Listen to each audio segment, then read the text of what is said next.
Anak-anak, Assalamualaikum warahmatullahi wabarakatuh. Ketemu kembali dengan saya, Sulhan Fatoni. Setelah minggu lalu, kita sudah banyak pelajari tentang MS Word. Terakhir, kita sudah membahas sampai pada langkah untuk mengedit dokumen atau mengedit naskah atau mengedit ketikan yang sudah kita buat. Baik, hari ini akan kita lanjutkan kembali. Kita masih pada materi pembahasan untuk menggunakan Microsoft Word ini. Kita buka. Anak-anak, hari ini kita akan lanjutkan untuk pengaturan halaman atau page layout dari MS Word. Ketika kita sudah membuka MS Word, jadi kemarin langkah untuk ngedit sudah kita bahas semuanya. Nah, hari ini kita lanjutkan untuk pengeditan, yaitu kita akan mengatur halaman. Jadi anak-anak, saat kita akan mengetik dokumen, kemudian nanti otomatis kita akan mencetaknya. Namun sebelum kita menulis dokumen, kita harus mengatur dulu dokumen yang akan kita ketik tersebut. Di antaranya adalah pengaturan halaman atau page layout. Ya. Page layout di sini yang pertama adalah kita bahas tentang orientasi. Jadi orientasi itu tampilan halamannya begitu aja lah. Nah, jadi orientasi ini ada dua, yaitu potret dan landscape. Jadi yang dimaksud dengan potret itu adalah tampilan halaman dengan posisi seperti ini. Nah, berdiri. Ya, jadi posisi berdiri seperti ini. Itu potret. Kemudian kalau kita pengen miring, nah ini horizontal, itu pilih yang landscape. Kenapa ada tampilan ini? Jadi suatu saat kalian akan membuat dokumen yang biasanya nanti berupa tabel. Ya, kalau berupa tabel itu ada datanya yang panjang gitu, maka nanti pilih saja yang landscape. Jadi melebar begitu nanti, maka kalian buat yang landscape. Tapi kalau dokumen biasa, itu biasanya posisinya pada potret ini. Nah, jadi nanti bisa kita tampilkan di sini anak-anak saat kalian sudah membuka MS Word. Nah, page layout itu di sini tata letak halaman, ya, tata letak halaman. Kemudian kalian klik. Nah, disinilah orientasi itu. Orientasi kita buka, ada potret, ada landscape. Itu ya. Jadi ini tata letak halaman tadi. Ada potret, ada landscape. Nah, ini kalau saya lihat, saya tampilkan, ini adalah potret. Nah, memanjang seperti ini potret. Kemudian kalau landscape bagaimana? Kita coba landscape. Nah, ini adalah nah, ini landscape anak-anak. Kalau landscape itu seperti ini. Ya, saya kecilkan dulu biar kelihatan. Nah, ini landscape. Kalian tahu bedanya? Kalau landscape seperti ini, kalau potret seperti ini. Nah, ini potret memanjang. Berdiri lah. Nah, berdiri sama tidur. Gitu. Ini landscape. Oke. Itu bedanya potret dan landscape. Kemudian kita lanjut pada frame margin. Anak-anak, margin itu, ya, margin itu adalah batas pengetikan kita. Jadi kertas ini digambarkan dengan seperti ini. Itu ada, kita punya batas pengetikan untuk atas itu berapa, di kiri itu bentuknya berapa, di bawah berapa, dan batas di sebelah kanan berapa. Jadi untuk batas dokumennya begitu. Batas dokumennya begitu. Dari tepi dari atas kertas itu yang top. Nah, di atas ini top bottom, top margin. Kemudian bottom itu adalah batas bawah. Nah, ini batas bawah ini. Nah, ini jadi ini atas, ini bawah. Jadi ini digambarkan di garis begitu. Yang left itu adalah yang sebelah kiri, kemudian yang right ini kanan.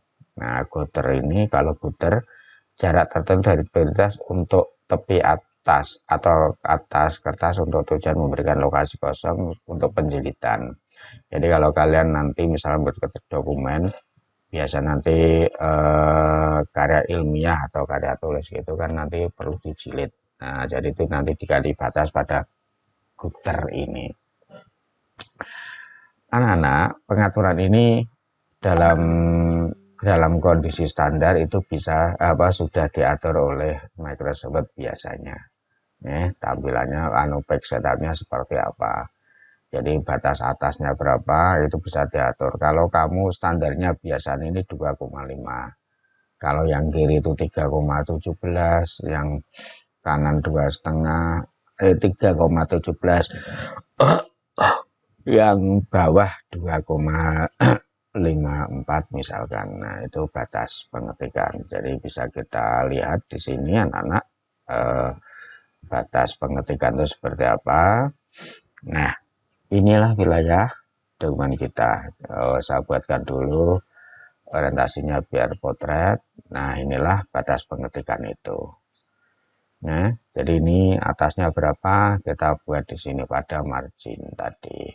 Total dalaman ini marginnya ada pilihannya. Nah, custom atau apa pengaturan custom akhir. Nah, ini sudah kita buat seperti ini. Oke, jadi kita buat margin. Nah, ini bisa kita margin custom. Nah, muncul di sini anak-anak.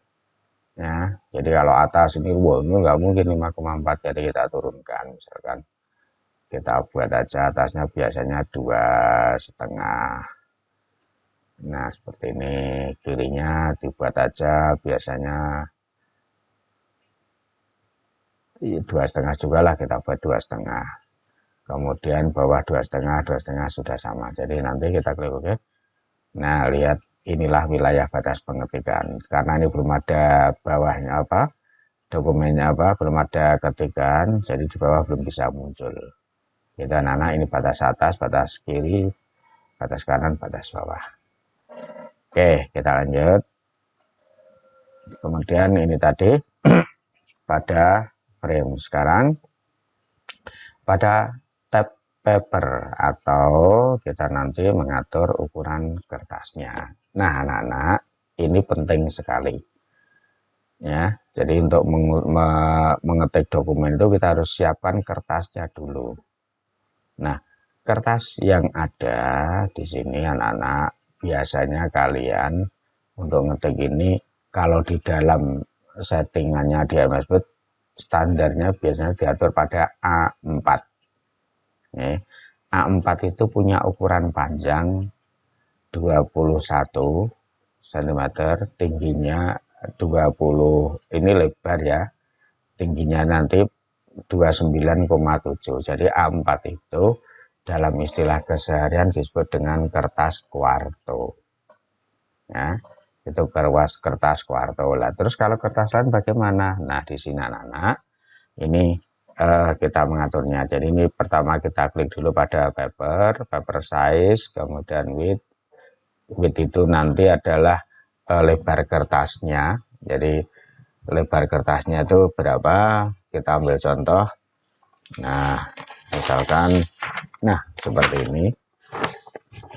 Jadi width itu yang ini. Nah, width itu yang ini.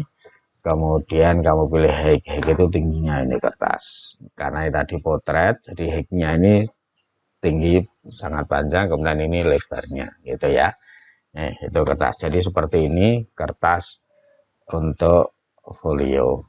Nah, kalau kuarto itu lebih pendek.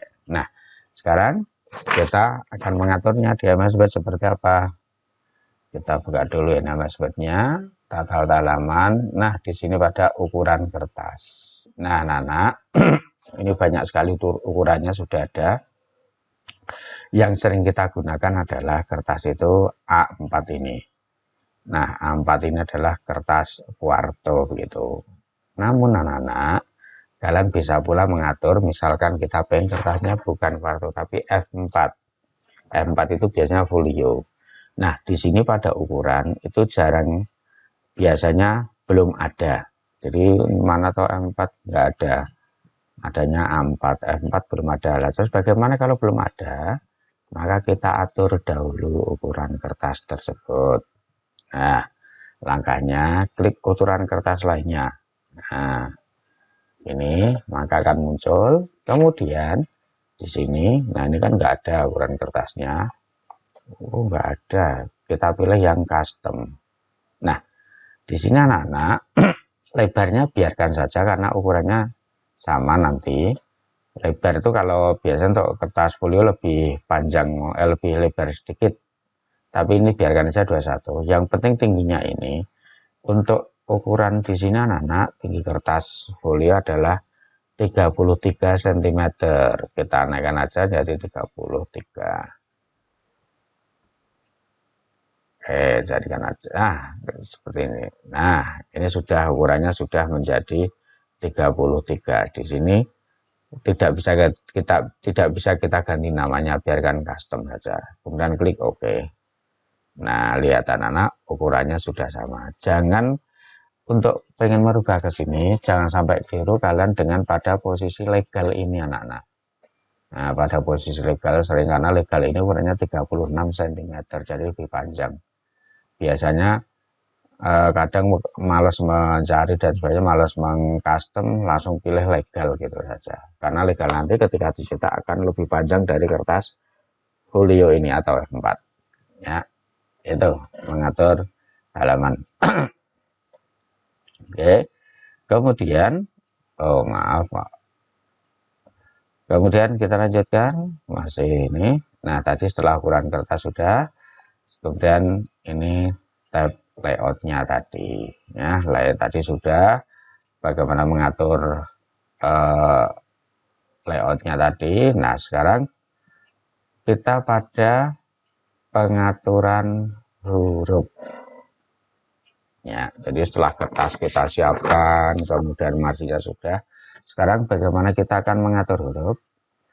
Anak-anak, untuk mengatur huruf di sini nanti pindahkan pada posisi home di sini, ya. Kemudian kamu pilih pada tipe hurufnya atau jenis fontnya, ya. Nanti kamu pilih. Kemudian selanjutnya adalah kita pilih ukurannya. Nah, kita ambil contoh sekarang di lembar kerja MS Word. Ini saya besarkan kembali, saya zoomkan kembali. Oke, nah, anak beranda atau di home. Nah, anak untuk milih huruf ada di sini. Ya, ini pilihan font, klik saja, banyak sekali jenis huruf yang bisa kita gunakan. Nah, saya misalkan untuk standar anak-anak, kalian bisa milih Calibri atau Arial atau Times New Roman. Untuk dokumen resmi biasanya Times New Roman ini.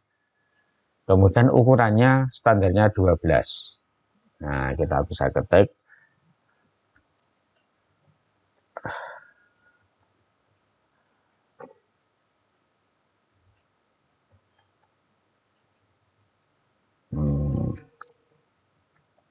Nah, ini untuk jenis hurufnya yang tadi. Jenis huruf Times New Roman. Nah, untuk mengganti bagaimana kalau saya jadi? Nah, kita blok dulu, klik di sini, di blok, ya. Kemudian ganti jenis yang lain, misalkan kamu pengen yang lain Algerian, langsung aja klik jenis pilihannya. Kalau pengen besar, klik saja ganti ukurannya di sini, ukuran hurufnya di sini anak-anak pada angka, klik, kemudian rubahlah. Nah, ini untuk membuat atau merubah jenis hurufnya, ya. Jadi di sini kalau dokumen sudah kalau belum kita ketik, Jadi pertama tentukan jenis hurufnya dahulu, tetapi jika sudah diketik maka diblok dokumennya, kemudian pilih jenis huruf yang kalian inginkan. Nah, ini sudah berubah lagi. Ini ukuran hurufnya. Nah, ukurannya ya. Oke. Itu kan anak untuk membuat mengatur jenis hurufnya. Nah, kita buka kembali. Kemudian memberi efek pada huruf, mewarnai huruf. Nah, setelah kita tadi buat ini tadi ketikan biasa, hurufnya biasanya akan berwarna hitam dalam keadaan standar, ya, berwarna hitam. Kemudian bagaimana langkah kita, misalkan pengen mengganti huruf, mengganti warna, ya kita klik aja, misalnya yang latihan ini. Kemudian di sini anak-anak perhatikan ada huruf A begini, ada warna merah di bawah. Nah, klik saja, kemudian ada pilihan warnanya. Kita pilih warna apa, misalkan ungu, kita merah yang latihan, hurufnya akan berwarna merah. Misalnya yang membuat ini kita buat hurufnya berbeda, klik saja di sini warna kuning. Ya, berbeda. Dokumen kita rubah juga, kita buat misalkan warnanya hijau. Nah, jadi nanti kurang lebihnya seperti ini. Jadi kalian bisa mengganti teks. Kalau pengen semuanya dikembalikan semua, kita blok aja, kemudian ganti warnanya misalkan hitam. Nah, kembalikan ke hitam. Gitu, untuk merubah jenis warna dari huruf yang kita ketik. Jadi sekali lagi, kalau kalian pengen mengganti warna ini, menentukan warna, ini hanya dipakai untuk dokumen non resmi, ya. Jadi dokumen non resmi itu ya kalian buat selebaran atau apa gitu. Tapi kalau untuk buat undangan resmi, karya tulis, itu hurufnya harus hitam. Tidak boleh, wah ben menarik, karya ilmiah saya ini saya buat macam-macam warnanya seperti ini. Nah, nanti itu bukan dokumen resmi untuk pembuatan, ya. Untuk membuat dokumen resmi warnanya harus hitam. Tapi kalian tahu cara merubah warna dari font tersebut.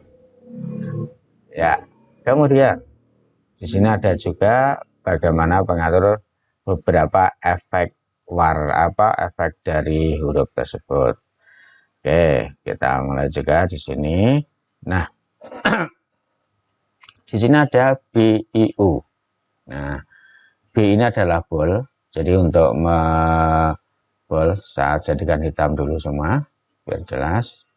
Nah, bold itu adalah untuk tebal. Kita lihat anak-anak dokumen ini misalkan pada tulisan latihan, kita klik bold, lihat bedanya yang tidak dengan bold. Jadi latihan ini sudah menjadi tebal hurufnya, ya. Jadi B ini adalah untuk menebalkan. Kemudian kalau kita pindah lagi ke sebelah kanan ada I. Kalau kita arahkan di sini jangan diklik. Ini ada miring atau italik. Kita klik, lihat dia menjadi miring hurufnya. Ya, lanjut. Yang sebelah kanannya U ada garis bawah. Ini adalah untuk membuat garis bawah dari tag itu. Lihat dia memberikan garis bawah di sini. Ya, jadi BIU fungsinya adalah untuk hurufnya tebal, ini untuk italik atau miring, U underscore atau bawah, garis bawah gitu. Nah, terkadang kita membutuhkan atau membuat dokumen yang otomatis muncul garis bawahnya. Ini kalau sudah kita buat seperti ini, nanti kita lihat ya, nah ini akan ditandai dengan warna abu-abu. Saya klik yang miring B. Nah, untuk mengembalikan bagaimana? Ya ini kita blok, kemudian I-nya ini kita buang, kita klik. Dia akan kembali ke seperti semula. Ya. Diklik untuk I gitu. Termasuk underscore. Jadi ketika sudah kita klik ini, kita spasi lanjutkan ketik ke Nah, dia akan otomatis akan memberikan perintah masih pada posisi underscore ini. Garis bawah. Ya, jadi ini buat sampai kamu ketik terus lagi nanti itu ada garis bawahnya semua selama ini masih menyala. Maka Kalau kita sudah memberikan perintah ini, kalau tidak dibutuhkan, ya ini langsung dihapus. Contohnya di sini biasanya kesalahan. Nah, ini jadi B, padahal kita membuat pengen tebal pada huruf latihan saja, kata latihan saja. Tetapi karena tidak kita nonaktifkan, dia akan hurufnya tebal terus sampai di sini. Nah, lihat hurufnya akan tebal terus semua ya. Ini tidak baik. Jadi huruf tebalnya adalah untuk memberikan penegasan pada sebuah kata. Biasanya begitu. Penegasan itu berarti apa? Penting misalnya. Jadi harus dibuat tebal. Itu anak-anak. Jadi ini fungsi itu. Oke, kemudian kita geser ke kanan. Ada coretan atau strike out kalau bahasa Inggrisnya. Nah, ini adalah begini anak-anak. Kalau kita punya dokumen, nah misalkan ini biar kelihatan, ini adalah untuk dicoretkan pada tag itu. Nah, jadi kalau kita punya tag atau tulisannya kan, kalau tulisan tangan bisa langsung kita coret. Tapi kalau di komputer bagaimana? Nah, inilah kita blok, misalkan klik garis ini coretan. Lihat tagnya sekarang sudah ada. Sudah ada coretan di tengahnya. Nah, ini tagnya sudah ada coretan di tengahnya ya. Nah, ini biasanya nanti kalau kita memberikan perintah semacam ini digunakan kalau kalian ya mungkin memberikan contoh soal yang salah seperti ini lah, maksudnya dibenarkan. Ini contoh untuk seperti itu bisa digunakan ini. Untuk membatalkan sama, jadi strikeoutnya dihapus lagi, dari coretannya dihapus, diklik lagi maka akan hilang. Ya, oke. Sementara itu dulu anak-anak. Selanjut lagi yang sering digunakan juga. Ya, di sini anak-anak ada teks di sini. Nah, ini ada bayangan. Jadi kita bisa mengatur untuk yang judul, misalkan kita buat judul besar, kita pengen biar tampilannya lebih bagus gimana Pak? Nah, kita bisa mengaturnya. Misalnya tadi latihan, saya hapus dulu biar fokus. Nah, tulisan latihan ini kita blok dulu, arahkan pada efek ini, kita buat bayangan. Coba kamu klik, pilih yang ini. Lihat anak-anak, sudah ada bayangan hurufnya berbeda, lebih cantik lagi. Ya, buat lagi yang baru, yang lain, klik di sini, kemudian misalnya pilih yang sini, nah dia akan berubah lagi. Seperti ini, ya. Jadi ini untuk pengaturan bayangan. Jadi emboss tadi, untuk add shadow, maaf, untuk shadow bayangan tadi. Ya, kita buat bayangan, kita lihat yang mana yang kamu sukai. Kemudian misalkan pilih yang ini. Kemudian bayangan itu banyak sekali pengaturan di sini. Kerangka warnanya apa, kamu tinggal milih. Bayangan nanti bentuknya seperti apa. Jadi ini penyinaran saja. Seperti apa bentuknya, sinar seperti ini. Nanti bisa kalian praktekkan, bisa berubah-ubah bermacam-macam. Atau pengen yang ini, jadi nanti ada bayangan di bawahnya. Ini otomatis gitu ya. Oke, sampai di sini dulu anak-anak. Lain waktu akan kita lanjutkan kembali tentang bagaimana kita mengatur, kemudian bagaimana kita merubah dan semuanya tentang MS Word ini. Oke, silahkan dipraktekkan jika kalian memiliki komputer atau PC, silahkan dieksplorasi sebanyak mungkin tentang penggunaan MS Word ini. Terima kasih, kita ketemu lagi di minggu depan. Assalamualaikum warahmatullahi wabarakatuh.